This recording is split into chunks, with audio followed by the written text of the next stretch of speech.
ज्ञानतिमिरन्धस्य ज्ञानाञ्जनशलाकया चक्षुरुन्मीलितं येन तस्मै श्रीगुरवे नमः।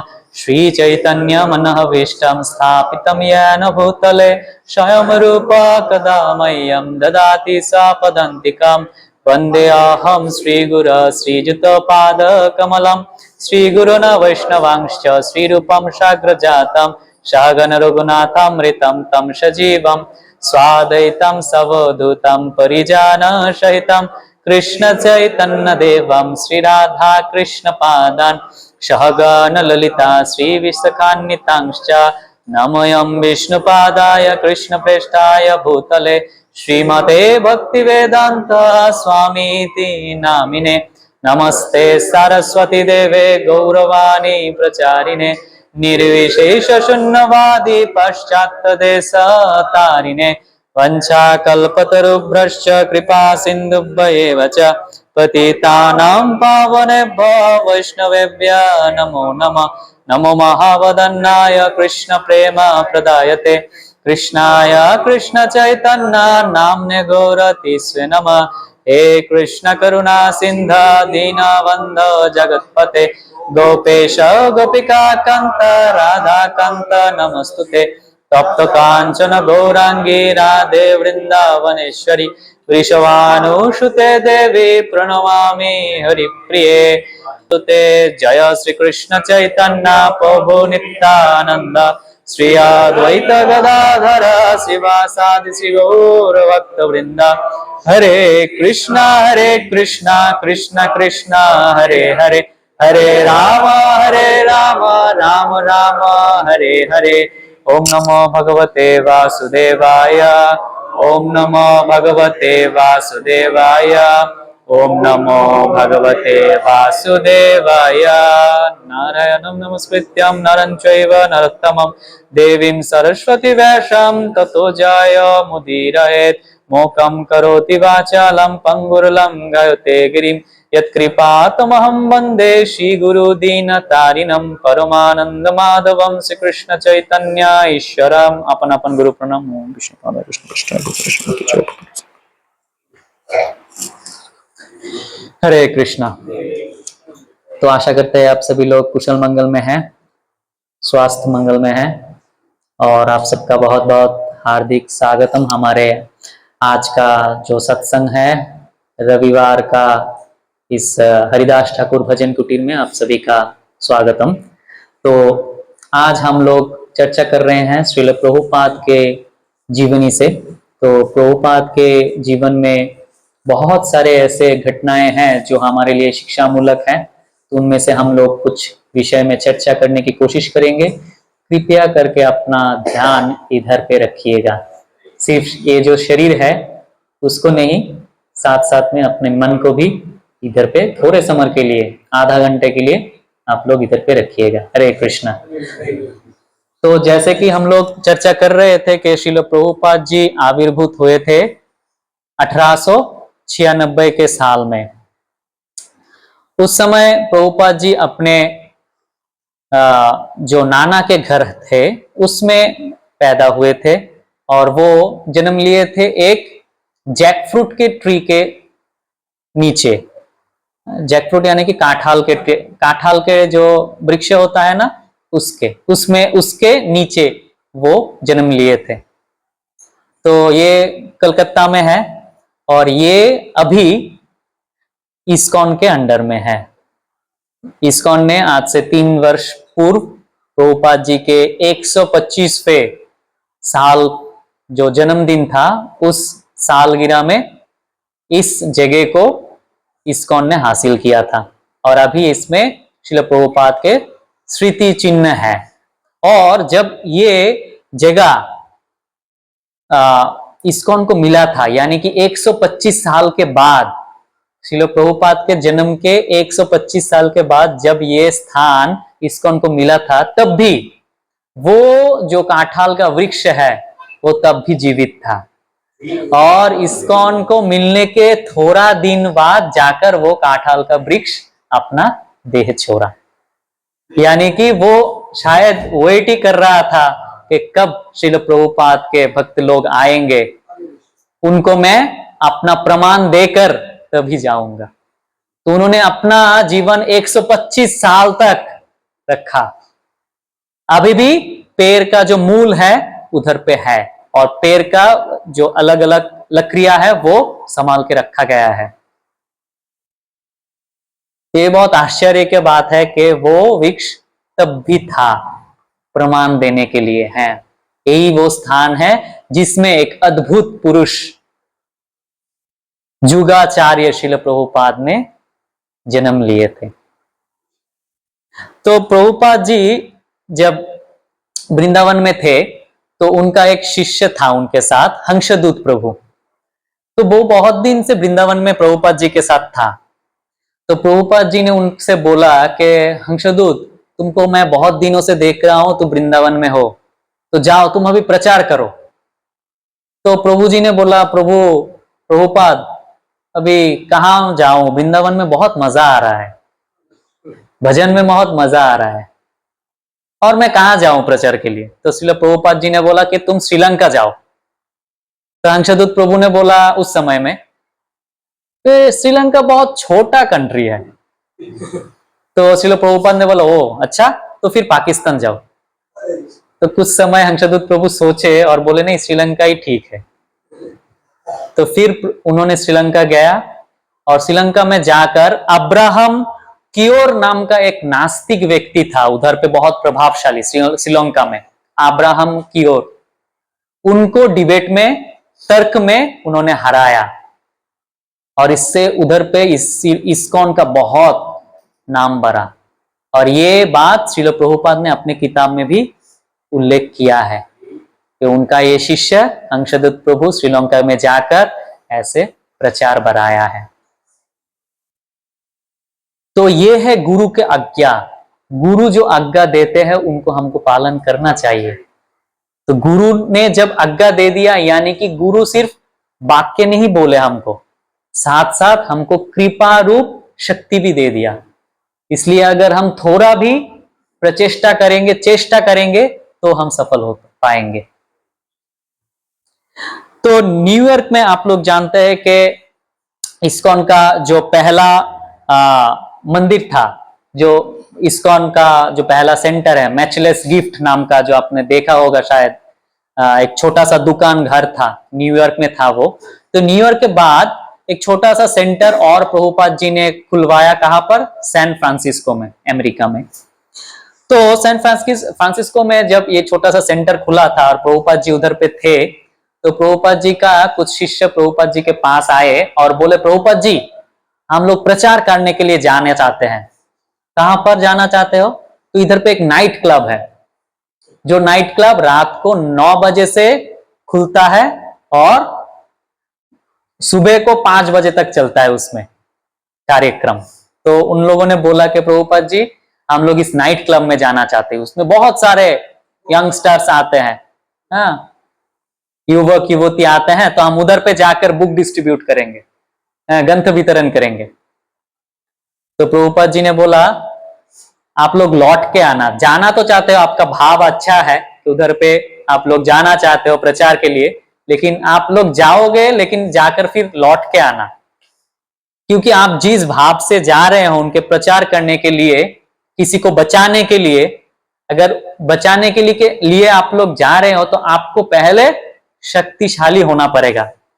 जैसे अगर कोई डूब रहा है, उनको अगर हमको बचाना पड़ेगा, तो हमको पहले क्या करना चाहिए? हमको तैरना आना चाहिए। अगर हमको तैरना नहीं आएगा तो हम बचा पाएंगे उनको?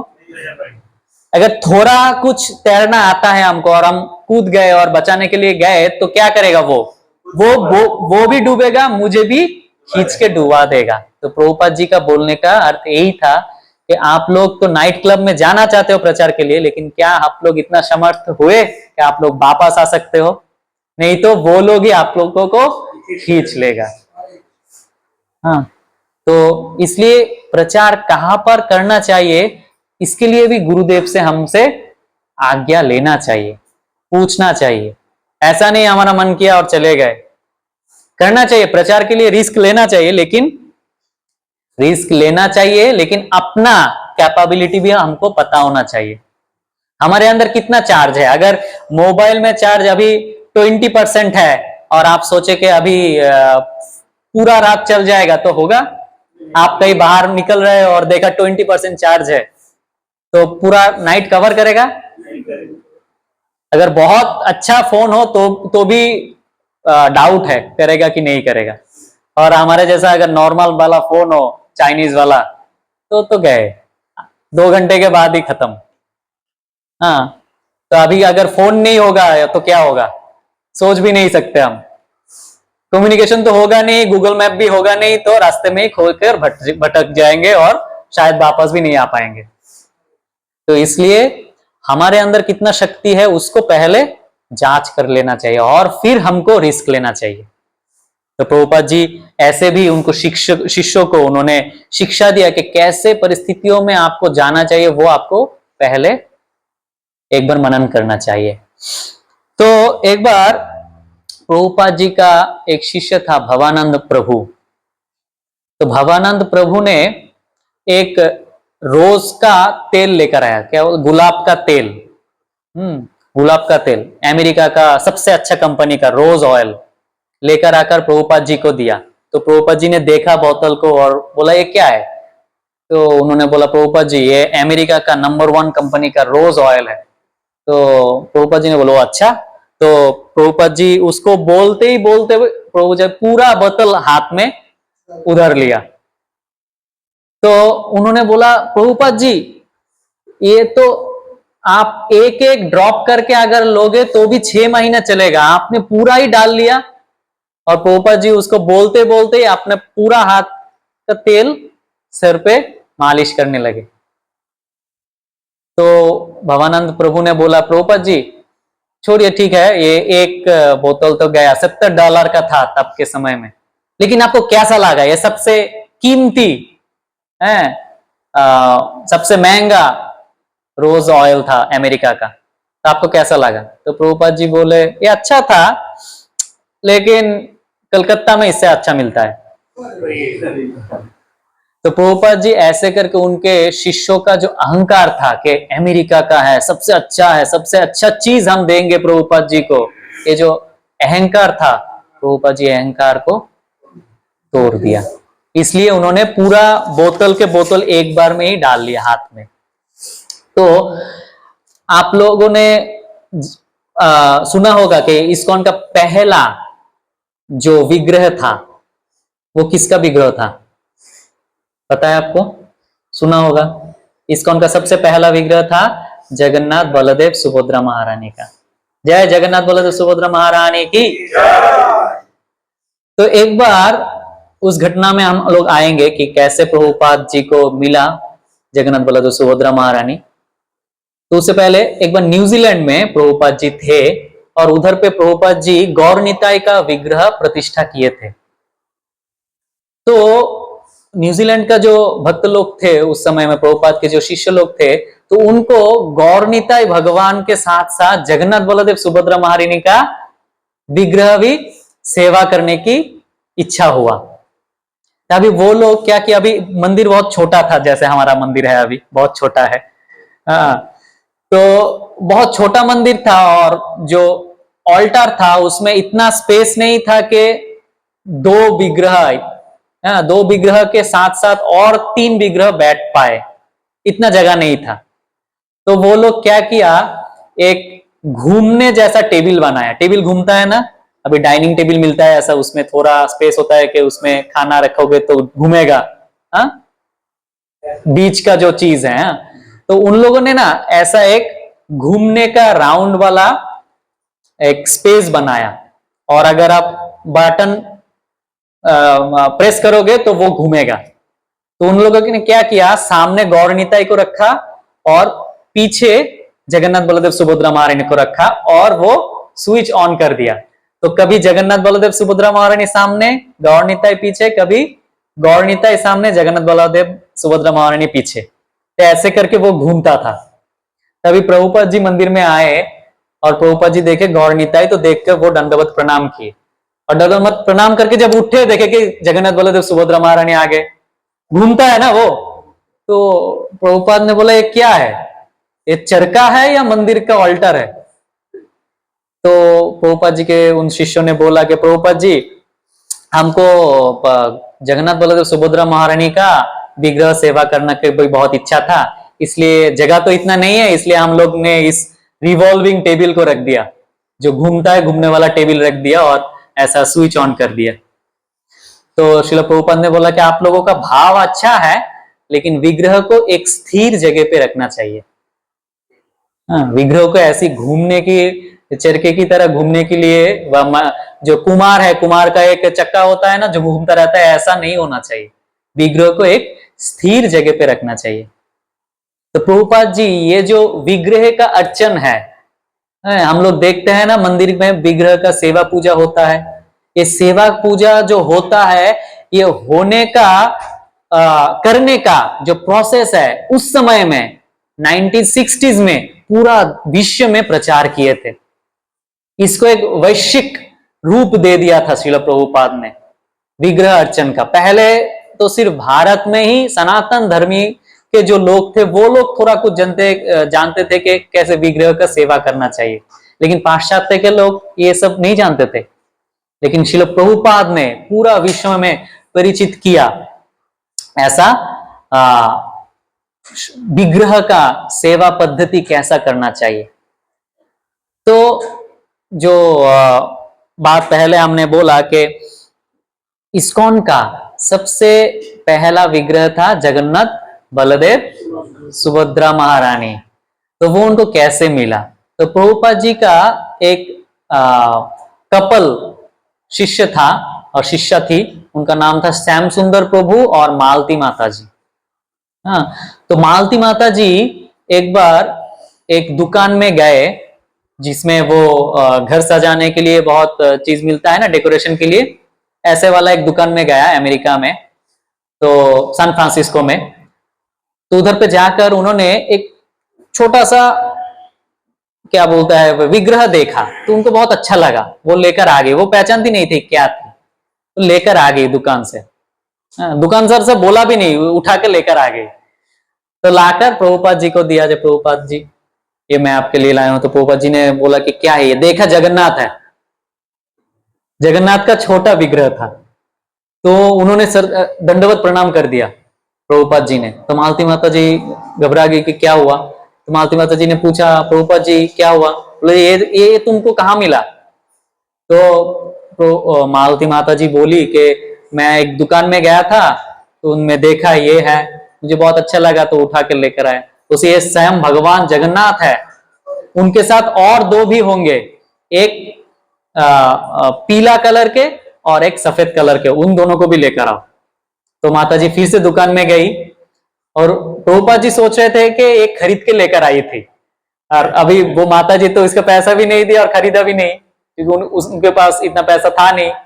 उन्होंने जस्ट उनको अच्छा लगा तो उठा के लेकर आ गई। अभी उन्होंने फिर से गया दुकान पे, तभी सोच रही थी कि अभी अगर मैं बोलूंगा दुकानदार से कि इसका और दो जो जोड़ा है वो भी दो, तो दुकानदार तो पूछेगा कि ये आपको कहाँ से मिला। तो इसलिए वो फिर से दुकान में गई और दुकानदार से कुछ नहीं बोली, और वो जो पीला वाला था यानी कि सुभद्रा महारानी, और जो जगह बलदेव था सफेद का, वो दोनों को भी उठा के लेकर आए और लाकर प्रभुपाद जी को दिया।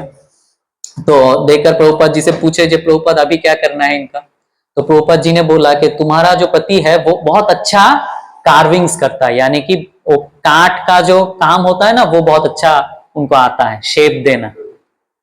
तो उनको बुलाया श्याम सुंदर प्रभु, तब वो 4 नियम भी पालन नहीं करते थे, ठीक से, तब भी नियम भी पालन नहीं करते थे। तो उनको बोला कि श्याम सुंदर, तुमको छोटे छोटे वो जगन्नाथ बलदेव और सुभद्रा महारानी को दे रहा हूं मैं, तुमको उनको देखकर ऐसे स्ट्रक्चर बनाना है, बड़ा वाला शेप में। तो श्याम सुंदर प्रभु शुरू हो गए, और कुछ दिन बाद श्रील प्रभुपाद जी गए श्याम सुंदर प्रभु के पास कि कितना प्रोग्रेस हुआ काम में, कितना दूर विग्रह तैयार हुआ देखने के लिए। तो जब गए तो देखे कि बलदेव थोड़ा रेडी हो रहा था, बलदेव का जो विग्रह था वो रेडी हो रहा था। और जब भी वो रूम में गए देखा कि उधर पे कुत्ता था, जहां पर भगवान के विग्रह प्रस्तुत हो रहा था, उधर पे एक कुत्ता था और बलदेव का जो विग्रह था, उनका जो हाथ अभी बनाया हुआ था, उस हाथ के ऊपर एक वो एश ट्रे था, जो बीड़ी फूक के जिसमें रखते हैं ना, उसमें वो था, बलदेव का हाथ के ऊपर रखा हुआ था। यानी कि श्याम सुंदर प्रभु तब भी स्मोकिंग करते थे और वो स्मोकिंग करते करते वो एश ट्रे को रखा बलदेव के हाथ के ऊपर और बलदेव का विग्रह का काम वो कर रहे थे। तो प्रभुपाद देखे और कुछ नहीं बोले। प्रभुपाद जी जाते समय श्याम सुंदर प्रभु को बोले कि तुम्हारे और भगवान के बीच ये सिगरेट को क्यों ला रहे हो, सिगरेट को क्यों तुम भगवान और अपने बीच ला रहे हो, तुमको चिन्मय आनंद मिलेगा, तुम उसके प्रतीक्षा करो। ये बोलकर वो चले गए और श्याम सुंदर प्रभु समझ गए और वो तुरंत छोड़ दिया सिगरेट को और जगन्नाथ बलदेव सुभद्रा महारानी का स्ट्रक्चर विग्रह उन्होंने शेपिंग कर लिया। उन्होंने पहला इस्कॉन का जो विग्रह है, जिससे हम लोग अभी भी कभी कभी फेसबुक में यूट्यूब में देखते हैं ना, रथ यात्रा हो रहा है, इस विग्रह से ही पहली बार सैन फ्रांसिस्को में पहली इस्कॉन का रथ यात्रा निकला था। और ये रथ यात्रा निकलने के पीछे भी एक कहानी है। तो ये तो विग्रह हो गया, अभी प्रतिष्ठा हुआ सैन फ्रांसिस्को मंदिर में ही, छोटा सा सेंटर जो था, मंदिर तो तब था नहीं, छोटा सेंटर था, उसमें प्रभुपाद जी ने ये विग्रह को प्रतिष्ठा किया। करने के बाद दूसरे दिन, अगले दिन प्रतिष्ठा करने के बाद अगले दिन जब प्रभुपाद गए उधर पे मंदिर में, तो देखा कि बलदेव और सुभद्रा महारानी है, जगन्नाथ नहीं है ऑल्टर में, मंदिर में जगन्नाथ नहीं है। तो प्रभुपाद ने पूछा जगन्नाथ किधर गए? तो उनके जो शिष्य थे उन्होंने बोला कि प्रभुपाद आपने बोला कि हमको जो सबसे अच्छा लगता है वो भगवान के लिए करना चाहिए, तो हमको बीच में जाना बहुत अच्छा लगता है, इसलिए हम लोगों ने सोचा जगन्नाथ यहाँ पर ऑल्टर में बैठ बैठ के बोर हो रहे होंगे, तो इसलिए उनको बीच में घुमाने के लिए लेकर गए। देखिए कितना सरल प्रेम है उनका। प्रभुपाद ने बोला कि जो हमको सबसे अच्छा लगता है वो भगवान के लिए हमको करना चाहिए, हम तो करते नहीं है और बहाना देते रहते हैं, प्रभु ये कर सकते हैं क्या, वो कर सकते हैं क्या, लेकिन उनमें ऐसा नहीं था। प्रभुपाद ने बोला जो सबसे अच्छा लगता है तुमको वो भगवान को देना चाहिए। तो उन्होंने सोचा कि हमको तो बीच में समर के टाइम में, जब समर होता है अमेरिका या फिर पाश्चात्य के देश में जब समर होता है, वो सब लोग बीच में जाकर बैठे रहते हैं धूप में। तो उन्होंने बोला कि हमको तो बीच में जाना अच्छा लगता है, तो जगन्नाथ को भी लेकर चलते। तो उन्होंने जगन्नाथ को बीच में लेकर गए।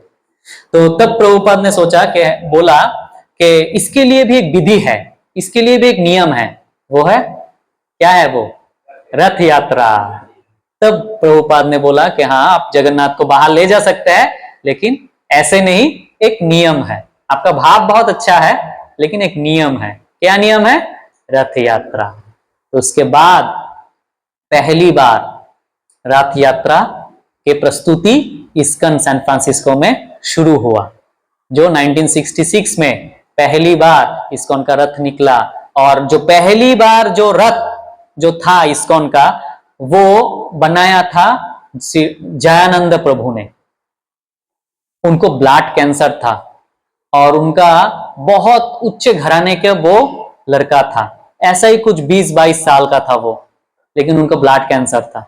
लेकिन वो ये बात कभी भी प्रभुपाद जी को नहीं बताया, क्योंकि अगर प्रभुपाद जी को पता होगा तो प्रभुपाद जी को उनका ट्रीटमेंट करने के लिए बहुत पैसा लगेगा। इतना पैसा तब इस्कॉन के पास नहीं था, लेकिन वो बहुत अच्छे सेवा करते थे। और वो पहली बार एक ट्रक को रथ के शेप में बदला था। एक पुराने ट्रक को उन्होंने अमेरिका में एक रथ में बदल दिया था। और इस दौरान ही उनको उनसे मुलाकात हुआ जो हमारे परम आराध्य गुरु महाराज हैं, श्रील जय पताका स्वामी गुरु महाराज। पहली बार श्रील जय पताका स्वामी गुरु महाराज को सेवा में जयानंद प्रभु ने लगाया था। तब जय पताका स्वामी गुरु महाराज सिर्फ 18 बरस के थे, 18 साल के थे, और उन्होंने पहले भी इस्कॉन के भक्त को देखे थे। लेकिन देखते ही वो थोड़ा फ्लैशबैक में चले गए। उनको लगा कि इनके साथ मेरा बहुत पुराना रिश्ता है। ऐसा सोचते ही सोचते फ्लैशबैक में वो भक्त लोग उनके सामने से निकल गए और वो उनसे बात नहीं कर पाए। होता है ना, कभी कभी किसी को देखकर ऐसा लगता है मैं किसी को देखा है इनको पहले। ऐसा फ्लैशबैक में जाते जाते ही वो दूर से देख रहे थे, कुछ भक्त लोग ऐसा कीर्तन कर रहे थे, अमेरिका में नृत्य कर रहे थे, न्यूयॉर्क में। तो उनके कॉलेज के बाहर जब श्रील जयपताका गोस्वामी गुरु महाराज ने देखा था इस्कॉन के भक्त को, तो तब इतना तो इस्कॉन का एड्रेस वड्रेस नहीं था, इतना प्रचार नहीं था, फेसबुक पेज नहीं था, यूट्यूब पे चैनल नहीं था, तो इतना सबको पता नहीं था कि किधर पे इसका सेंटर है। तो श्रील जयपताका गोस्वामी महाराज बहुत दूर से देखे, लेकिन वो थोड़ा आश्चर्यचकित रह गए थे, क्योंकि उनका पहले से लगता था उनका कनेक्शन है। और श्रील प्रभुपाद ने भी बोला है कि इस्कॉन में ऐसा 2 व्यक्ति है जो गौर निताई के पार्षद रहे थे और चैतन्य महाप्रभु के लीला में थे, स्वयं थे। उनमें से एक है श्रील जयपताका स्वामी गुरु महाराज। ये श्रील प्रभुपाद ने खुद अपने मुखों से बोला है। तो उनको थोड़ा झटका लगा श्रील जयपताका स्वामी गुरु महाराज को। बाद में 3-4 महीने के बाद फिर से वो सैन फ्रांसिस्को में आकर इस जयानंद प्रभु से मिले पहली बार, और जयानंद प्रभु से पूछा कि क्या मैं कोई आपके काम आ सकता हूं। तो जयपताका स्वामी गुरु महाराज बोलते हैं कि मेरा पहला सेवा था इस्कॉन में कील ठोकना, क्योंकि रथ बना रहे थे ना। तो जयानंद प्रभु ने बोला can you hit it properly. तो जयपताका स्वामी गुरु बोला यस आई कैन डू। क्या तुम कील घुसा सकते हो ना?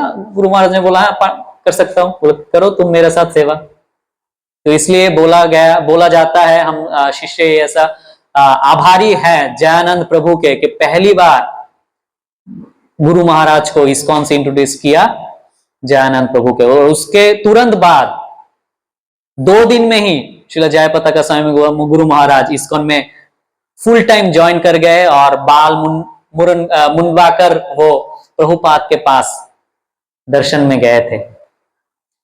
तो ऐसे करके पहला रथ यात्रा निकला था जगन्नाथ के सैन फ्रांसिस्को में। और एक बार श्रील प्रभुपाद के एक शिष्य थे पृथु प्रभु, वो लिख रहे थे कि उनको तुलसी देवी क्या है वो पता नहीं था, लेकिन प्रभुपाद जी के ग्रंथों में उन लोगों ने पढ़ा था कि अगर आपका भक्ति बहुत बढ़ रहा है तो तुलसी देवी भी बहुत अच्छे से बढ़ेगा। ये प्रमाण है कि आपका भक्ति बढ़ रहा है।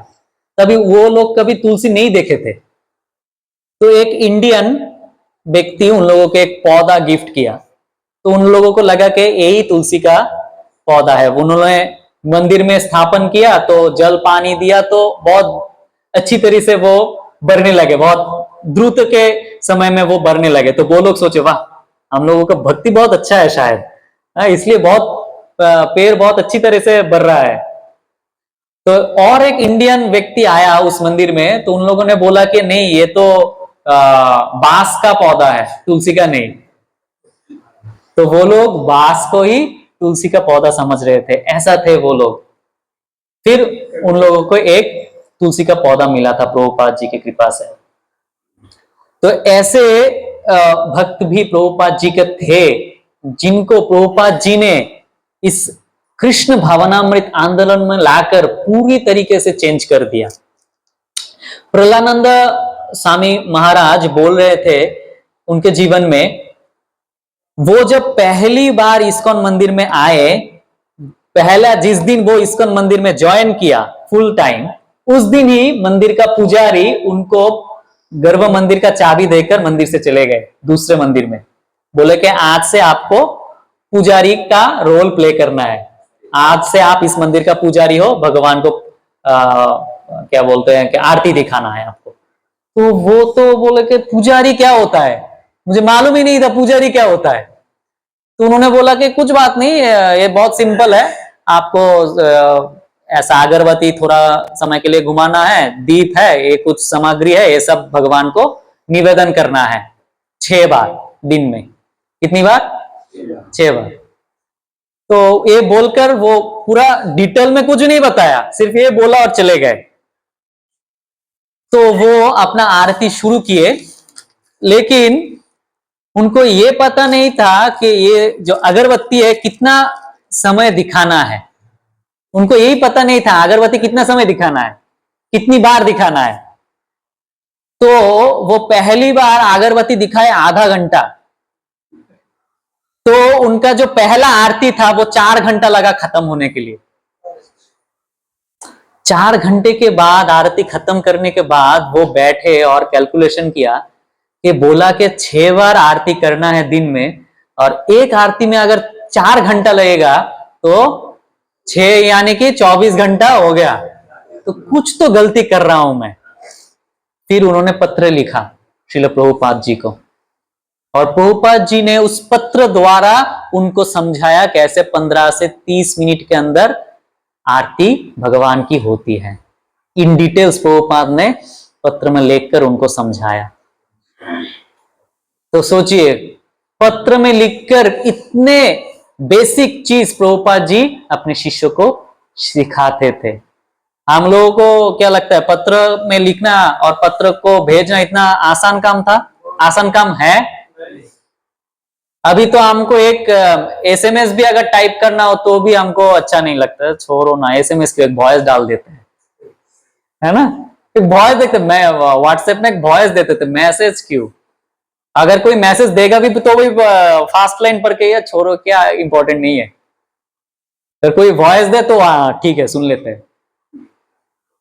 तो आपको पता है ये जो 1966 से 1977 यानी कि 10 साल में प्रभुपाद जी फोन का कितना बार यूज किया है? उस समय में कितना बार प्रभु जी को पता है? सिर्फ 2 या 3 बार प्रभुपाद जी टेलीफोन का यूज किए थे अपने शिष्यों के साथ कम्युनिकेशन के लिए। बाकी पूरा समय, तब तो ईमेल भी नहीं था, पूरा समय प्रभुपाद जी चिट्ठी लिखकर अपने हर जो शिष्य है उनके साथ वार्तालाप करते थे, उनको इंस्ट्रक्शन देते थे, उनसे जो उनका ओपिनियन है वो सुनते थे, उनका रिप्लाई देते थे। इससे एक और लीला मुझे याद आता है। तो हमारा एक महाराज है अभी, हृदयानंद स्वामी महाराज, वो बता रहे थे कि जब उनका दीक्षा हुआ था उस समय में, तो उनको एक छोटा सा पर्चा दिया गया था, उनका नाम लिखा था उसमें। तब वो ब्रह्मचारी थे, तो उनका नाम लिखा गया था हृदयानंद दास। तब महाराज नहीं थे, वो हृदयानंद दास थे। क्या नाम था? हृदयानंद दास। तो उन्होंने नाम को पढ़ा और उनको लगा कि इसमें कुछ स्पेलिंग मिस्टेक है या फिर कुछ मिस्टेक है। उनका नाम शायद है होरी आनंद दास, क्योंकि इंग्लिश में अगर हृदय लिखोगे आप तो H से शुरू होता है। H का जो उच्चारण है वो साइलेंट है इंग्लिश में, जब हृदय आप लिखोगे। तो उन्होंने जब देखा H से शुरू हुआ है, उन्होंने सोचा, उनको इतना पता नहीं था संस्कृत में हृदय को क्या बोलता है, उनको लगा कि उनका नाम में थोड़ा मिस्टेक है, शायद कोई मिस्टेक लिखा होगा, मिस्टेक से लिखा होगा। इसलिए उन्होंने अपना नाम बताया सबको कि दीक्षा के बाद नाम मिलता है ना, तो उन्होंने बताया सबको, मेरा नाम है होरी आनंद दास। तो वो होरी आनंद दास के नाम से ही परिचित थे उनके मंदिर में। और उन्होंने बैक टू गॉड हेड नाम करके जो प्रभुपाद जी का मैगजीन निकलता था तब, तो उसमें उन्होंने एक प्रबंध भी लिखा था जिसमें उन्होंने लिखा था हरि आनंद दास। फिर कुछ साल बाद, उनके दीक्षा के कुछ साल बाद, उन्होंने प्रभुपाद जी को एक चिट्ठी लिखा। तो उनमें लिखा कि प्रभुपाद जी, मैं आपका दास होरी आनंद दास, आपका शिष्य होरी आनंद दास। तो प्रभुपाद जी ने जब उनको रिप्लाई किया तो लिखा, पहली बात, तुम्हारा पत्र मुझे मिला हृदयानंद दास, हाँ तुम्हारा नाम हृदयानंद दास है। तो उन्होंने आश्चर्यचकित रह गया, क्योंकि वो तब इस्कॉन का ऐसा कोई पोजीशन में नहीं था कि प्रभुपाद के नजर में आएंगे। ऐसा हमारा जैसा जनरल भक्त था, सबके बीच था ऐसा। लेकिन प्रभुपाद इतने कुछ साल बाद भी, उनके दीक्षा के कुछ साल बाद भी इतने स्पेसिफिकली उनको पहचान पाते थे कि वो लिख के भेजा कि मैं हृदयानंद दास है। ऐसा नहीं कि मेरा थोबरा जो है फोटो खींच के उसको क्या बोलते हैं पत्र में चिपका कर भेजे थे, देख कर प्रभुपाद को याद आ गया होगा, ऐसा नहीं था। प्रभुपाद जी को पता था कि उनका कौन शिष्य है, उनका नाम क्या है। प्रभुपाद जी के 10,000 शिष्य थे उस समय में। प्रभुपाद जी का हर एक के साथ पर्सनल कम्युनिकेशन हुआ था। एक बार भी हो जिंदगी में, लेकिन पर्सनल कम्युनिकेशन प्रभुपाद जी का उस शिष्य के साथ हुआ था। तो हृदयानंद स्वामी महाराज बोल रहे थे कि मैं पूरा आश्चर्यचकित था कि प्रभुपाद जी इतने साल बाद भी मुझे कैसे पहचानते हैं। मैं तो सोचा था प्रभुपाद जी मुझे पहचानेंगे भी नहीं, क्योंकि मेरा इस्कॉन में तब कोई ऐसा सेवा नहीं था या फिर कोई पोस्ट नहीं था मेरा इस्कॉन में। मैं एक नया नया भक्त था। प्रभुपाद जी दीक्षा दी और चले गए, और उसके बाद प्रभुपाद जी से मैं नहीं मिला कभी भी। सिर्फ मैं पत्र लिखा था, मेरा कुछ प्रश्न था पूछने के लिए। लेकिन प्रभुपाद जी जब रिप्लाई किया तब बोला कि मेरा आशीर्वाद लेना हृदयानंद दास, हाँ तुम्हारा नाम हृदयानंद दास है। ये प्रभुपाद को पता था कि उसके कंफ्यूजन है। ये है श्रील प्रभुपाद, अंतर्यामी है वो, क्योंकि वो भगवान के चरण में आश्रित है। भगवान अंतर्यामी है, भगवान सबके हृदय में है, इसलिए गुरुदेव को भी पता चल जाता है, क्योंकि गुरुदेव के हृदय में कौन है? भगवान है। इसलिए वो भगवान के माध्यम से जान पाते हैं, इसलिए वो भी एक तरीके से अंतर्यामी है। तो प्रभुपाद जी का एक सिडनी में, सिडनी कहां पर है? ऑस्ट्रेलिया में है। तो सिडनी मंदिर में प्रभुपाद जी का एक सेंटर खुला था उस समय में 1970s में। तो उसमें कोई विग्रह नहीं था, हाँ उसमें कोई विग्रह नहीं था, उसमें चित्रपट था। तो एक इंडियन व्यक्ति गया उधर पे और देखा हरे कृष्णा टेम्पल, श्री कृष्ण टेम्पल। तो अगर कोई इंडियन आदमी या फिर हमारा सब कॉन्टिनेंट का जो हिंदू है वो अगर जाएगा किसी टेम्पल पर, तो वो तो सोचेगा कि हाँ अंदर अगर विग्रह वगैरह होगा, भगवान का मूर्ति होगा, हाँ ऐसा सोचेगा ना। तो अंदर जब गया तो देखा कि मंदिर है लेकिन सिर्फ वो चित्रपट में पूजा हो रहा है। तो उन्होंने पूछा ये विग्रह कहाँ है? तो मंदिर के भक्त लोग बोले कि नहीं हम तो इतना क्वालिफाइड नहीं है, हमारा तो चित्रपट से काम चलाना पड़ता है। तो बोले कि नहीं मैं डोनेशन करूंगा, विग्रह मैं दूंगा। तो उसके बाद वो इंडिया आए, जयपुर में जाकर विग्रह बनाया राधा कृष्ण का, और वो कार्गो के थ्रू भेजा सिडनी में। और कुछ कारण के वश जहां पर मंदिर था, जब वो व्यक्ति आए थे एड्रेस लेकर गए थे, तो उस जगह को छोड़ना पड़ा। भाड़े में कुछ प्रॉब्लम था, इसलिए वो छोड़ना पड़ा उस प्लेस को, हरे कृष्ण वाले को, हमारा इस्कॉन को। लेकिन वो लोग उस एड्रेस वाले को ये एड्रेस नहीं बोलकर गए कि वो लोग कहाँ जा रहे हैं। तो अभी विग्रह वहां पर पहुंचा पहले के मंदिर के जगह पर, लेकिन अभी जो मंदिर में जो लोग भाड़े में आए थे उनको पता नहीं था ये लोग कहां पर गए। वो लोग बोले नहीं पता नहीं हमको, इसके पहले कौन थे, कहाँ गए। तो मंदिर जो विग्रह पहुंचा था वो कुछ समय कस्टम्स में रहा, फिर वापस इंडिया में आ गया उस व्यक्ति के पास।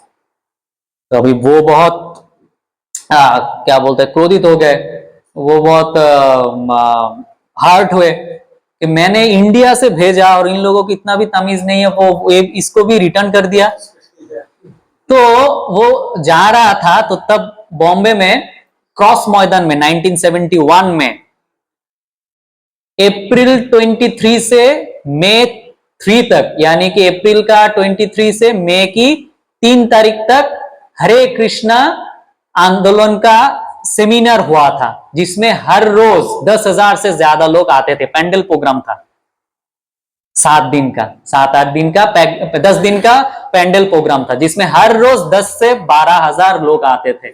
और प्रभुपाद जी का वहां पर फोटो था और लिखा था international society for Krishna consciousness, Hare Krishna. तो उन्होंने देखा कि अरे इससे इसको इस सेंटर से ही तो मैं आया इंडिया सिडनी से, और ये लोग मेरा इतना असम्मान किया, मेरा विग्रह लौटा दिया, आज ही जाता हूँ, इनको पकड़ता हूँ। तो उधर मैदान में मंच था और मंच के बाजू में एक छोटा सा रूम था जहां पर प्रभुपाद जी का रेस्ट रूम था। तो वो जाकर सीधा घुस गए प्रभुपाद जी के रूम में और जाकर कंप्लेन करना शुरू कर दिया कि मैंने गया था, डोनेशन किया, लेकिन वो लोग विग्रह को लिया नहीं, फिर वापस भेज दिया। तो प्रभुपाद जी उनको शांत किया और बोले कि ठीक है, तुम वो विग्रह अभी लेकर आओ, मैं अभी लूंगा और मैं सिडनी लेकर जाऊंगा। तो प्रभुपाद जी के बाद से वो विग्रह वो तुरंत उधर पे लेकर आए और क्रॉस मैदान में जो मंच हुआ था, उस मंच के ऊपर पहले से ही एक विग्रह था जो जुहू मंदिर में अभी है, राधा रास बिहारी जी का। हाँ, जुहू इस्कॉन में जो विग्रह प्रतिष्ठित है राधा रास बिहारी का, वो विग्रह तब था मंच में। फिर एक नया, ये जो नया वाला सेट जो था भगवान राधा कृष्ण का, वो भी प्रभुपाद जी ने मंच के ऊपर रखा। हाँ, जयपुर वाला। और प्रभुपाद जी 2 विग्रह हो गए अभी। तो प्रभुपाद जी उस विग्रह का नाम दिया राधा गोपीनाथ। अभी राधा रास बिहारी और राधा गोपीनाथ दोनों मंच के ऊपर थे। और वो क्रस मैदान के जो सम्मेलन था वो खत्म होने के तुरंत बाद प्रभुपाद जी सिडनी गए, वो विग्रह को साथ लेकर गए और मंदिर में प्रतिष्ठा किया।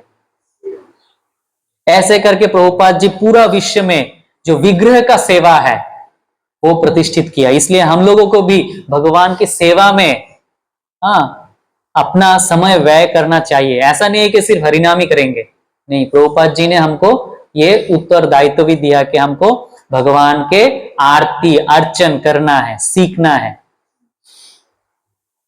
हमारा कलियुग का युग धर्म हरिनाम है, इसमें कोई संदेह नहीं है। सिर्फ हरिनाम करेंगे तो डर जाएंगे, लेकिन हमारे अंदर इतना श्रद्धा नहीं है कि सिर्फ हरिनाम करने से ही हम तर पाएंगे। अगर हम भगवान के सामने आरती करेंगे तो जाकर हमारा श्रद्धा उत्पन्न होगा हरिनाम प्रभु के ऊपर भी। इसलिए हमको आरती भी करना है। एक टाइम करिए, लेकिन करना चाहिए आरती। जब प्रभुपाद ने पहली बार इस्कॉन के जगन्नाथ बलदेव सुभद्रा महारानी का प्रतिष्ठा किया था, तब कैसे किया था आपको मालूम है? सबके हाथों में प्रभुपाद जी ने मोमबत्ती पकड़ा दिया और बोला कि मैं आरती करूंगा, महामंत्र होगा, आप सब लोग भगवान को मोमबत्ती दिखाइए। तो एक विदेशी भक्त ने पूछा, प्रभुपाद कितना बार दिखाना है? तो प्रभुपाद ने बोला, जितना समय आपका हाथ नहीं थक जाता। तो उसने बोला, आश्चर्य की बात है। तो उन लोगों ने दिखाते रहे, प्रभुपाद जी आरती के कीर्तन किया और भगवान का विग्रह प्रतिष्ठा किया। अभी देखते हैं हमारे यहाँ पर इस्कॉन में अगर कोई मंदिर में अगर विग्रह प्रतिष्ठा होगा तो कितना आयोजन किया जाता है, कितना पंडितों को बुलाया जाता है। 5-5, 6-6 दिन तक इस विग्रह का प्रतिष्ठा का उत्सव चलता है। जैसे अभी कुछ दिन पहले हमारे बांग्लादेश में प्रवर्तक मंदिर में, प्रवर्तक श्री कृष्ण मंदिर चिटागांग में विग्रह का स्थापन किया। 3-3 दिन तक यज्ञ हुआ। साउथ इंडिया से पुरोहित आए, पंडित आए प्रतिष्ठा करने के लिए। तो ऐसे करके प्रभुपाद जी पूरा विश्व में राधा कृष्ण की सेवा प्रतिष्ठा किए थे। और सिर्फ प्रतिष्ठा सेवा की ही नहीं किया, विग्रह का सेवा की नहीं किया, पेट का सेवा के लिए कि प्रभुपाद जी बहुत कुछ किए। प्रभुपाद जी का एक शिष्य और शिष्या था, उनका नाम है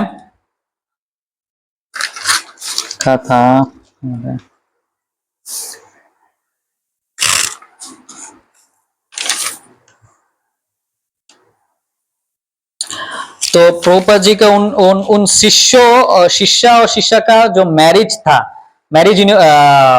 सेरेमनी था, उनमें प्रभुपाद जी अपने हाथों से प्रसाद कुकिंग किया था। मैं नाम कहां पर लिखा, मैं जानकी माता जी और मुकुंदनंद प्रभु। जानकी माता जी और मुकुंदनंद मुकुंदनंद प्रभु ने उसके बाद सन्यास लिया था, तो मुकुंदनंद स्वामी हो गए वो। तो ये जानकी माता जी और मुकुंदनंद प्रभु का शादी में प्रभुपाद जी अपने हाथों से कुकिंग किया था। 15-20 आइटम कुकिंग किया था प्रभुपाद जी ने। सोचिए, गुरुदेव अपने शिष्यों के लिए कुकिंग किया था, क्योंकि जब तक हमारा अन्न शुद्ध नहीं होगा, हमारा मन शुद्ध नहीं होगा। ये जब तक हमारा अन्न का शुद्ध नहीं होगा, अपना चित्त शुद्ध नहीं होगा, जब तक चित्त शुद्ध नहीं होगा तब तक हमारा भजन में रुचि नहीं रहेगा। इसलिए महाभारत में ये श्लोक आता है कि शक्त शुद्धम ध्रुव स्मृति स्मृति लम्हे सर्व ग्रंथिनम विप्रमक्ष।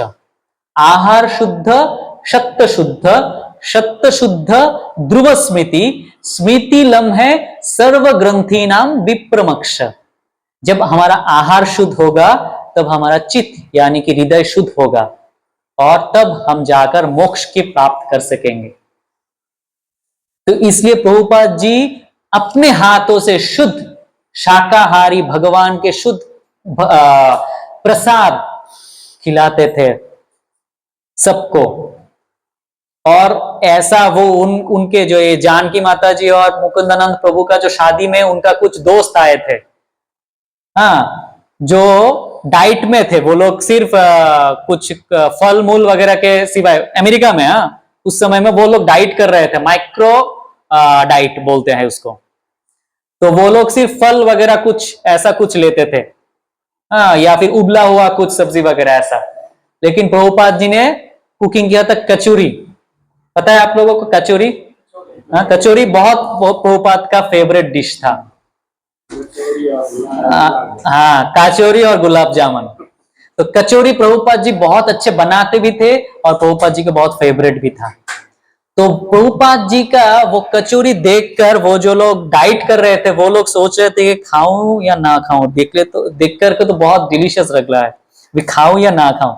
अभी बाहर में जाए डाइट, वो खाना शुरू कर दिया। और उनमें से एक व्यक्ति तो जो कचौरी जब खत्म किया तो वो इतना विमोहित हो गए कि बोले कि जिनने ये कुकिंग किया मेरा जीवन आज से उनके लिए। सिर्फ प्रसाद पाकर ही प्रभुपाद जी के चरण में आश्रय ले लिया कि जिन्होंने ये प्रसाद कुकिंग किया है आज से मैं उनका, मेरा जीवन उनके लिए। और प्रभुपाद जी ने प्रभु ने जैसा बोला कि गुलाब जामुन, प्रभुपाद जी बहुत अच्छा गुलाब जामुन भी बनाते थे और बहुत बड़े बड़े रसीले बनाते थे। और जब बनाते थे वो ओपन जगह में रख देते थे मंदिर के, कोई भी आ सकता है खा सकता है, कभी भी आ सकता है खा सकता है, ऐसा करते थे प्रभुपाद जी। क्यों? प्रभुपाद जी बोलते थे ये इस्कॉन का बुलेट है। बुलेट क्यों? क्योंकि जब कथा होता है तो सबको पचता नहीं है, अच्छा नहीं लगता, कभी कभी मन करता है उठ के चला जाऊं। अभी जाते जाते दिखेगा रसगुल्ला है, जा ही रहा हूं तो एक चख लेता हूं। अभी एक चखने का मन करता है तो एक चखा तो सोचा कि बहुत अच्छा है, दूसरा एक चख लेता हूं। अभी दूसरा एक चखा, ऐसा चखते चखते सोच रहा था कि जा ही रहा हूं तो एक लेकर ही जाऊं। तो ऐसा सोचते सोचते कोई ना कोई उधर पे आ जाता है और पूछता है कहाँ जा रहे हो तुम? तो वो अभी क्या बोलेगा, नहीं कहाँ जाएंगे, नहीं कहाँ पर नहीं जाएंगे, अभी आ रहे हैं ना। तो फिर घूम के आवर फिर पार्क में बैठ जाते थे। तो इसलिए प्रभुपाद जी बोलते थे कि ये इस्कॉन का बुलेट है, इसको एक ऐसा स्वाद देता है, एक उच्च स्वाद देता है कि भगवान के प्रति हमारा जो भक्ति है वो और गाढ़ हो जाता है। इसलिए भगवान प्रभुपाद जी ने सिर्फ कथावाचक के रूप में ही नहीं रखा अपने आप को सीमित, वो बहुत अच्छे कुक भी करते थे, बहुत अच्छे रंधन शैली भी बहुत अच्छे से उनको पता था और वो पकाते थे, अपने शिष्य को सिखाते थे और खिलाते थे। और वो खा खा कर प्रभुपाद जी जब संडे फीस्ट प्रोग्राम करते थे उनका शिष्य पहले ही सब कुछ खा लेते थे, बाद में प्रोग्राम के बाद गेस्ट को देने के लिए कुछ भी नहीं बचता था। इसलिए प्रभुपाद ने बोला नहीं, पहले गेस्ट को खिलाना है, उसके बाद आप लोग खा सकते हो। तो प्रभुपाद जी ने हम सबको सब कुछ दिया। और भी बहुत कुछ था बोलने के लिए, लेकिन आज समय नहीं है, तो फिर अगर मौका मिले तो हम लोग प्रभुपाद जी के बारे में ऐसे ऐसे बहुत सारे लीलाओं के बारे में चर्चा करने की कोशिश करेंगे। तो कृपया करके आप सब लोगों को मेरा रिक्वेस्ट है कि आप प्रभुपाद जी के ग्रंथ श्रीमद् भगवत गीता, भागवतम, चैतन्य चरितामृत और भी छोटे बड़े बहुत 80 ग्रंथ है प्रभुपाद जी रचना किया है, 80 से ऊपर ग्रंथ है जो प्रभुपाद जी खुद लिखे हैं, वो पढ़िए और अपने जीवन को कृष्ण भक्ति में सार्थक बनाइए। तो एक साथ सब मिलके बोलते हैं हरे कृष्णा कृष्णा कृष्णा हरे हरे, हरे राम राम राम हरे हरे। जय जगत गुरु श्रील प्रभुपाद की, प्रभुपाद के ग्रंथों की, श्रीमद् भगवद गीता की जय। गौर प्रेमानंदे।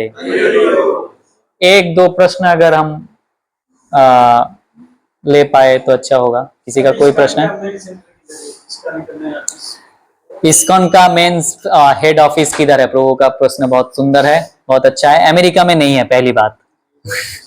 और इस्कॉन कोई पैसा भी बाहर नहीं भेजते। हाँ, तो इस्कॉन का मेन सेंटर प्रभुपाद जी ने बोला कि जो आध्यात्मिक जो राज्य है उसका कैपिटल होगा श्री मायापुर धाम में। यानी कि जैसे हर राज्य का कैपिटल सिटी होता है ना, राजधानी होता है ना, तो आध्यात्मिक जीवन का राजधानी होगा मायापुर में, क्योंकि हम सब लोग चैतन्य महाप्रभु के अनुसारी है। और शास्त्रों में भी लिखा गया है कि इस कलयुग में सारे धाम नीचे जाएंगे और मायापुर धाम उभर के ऊपर आएगा, क्योंकि ये कलयुग का मूल धाम है। कलयुग में इसका जो प्रचार है, प्रसार है, वो चारों ओर फैलेगा।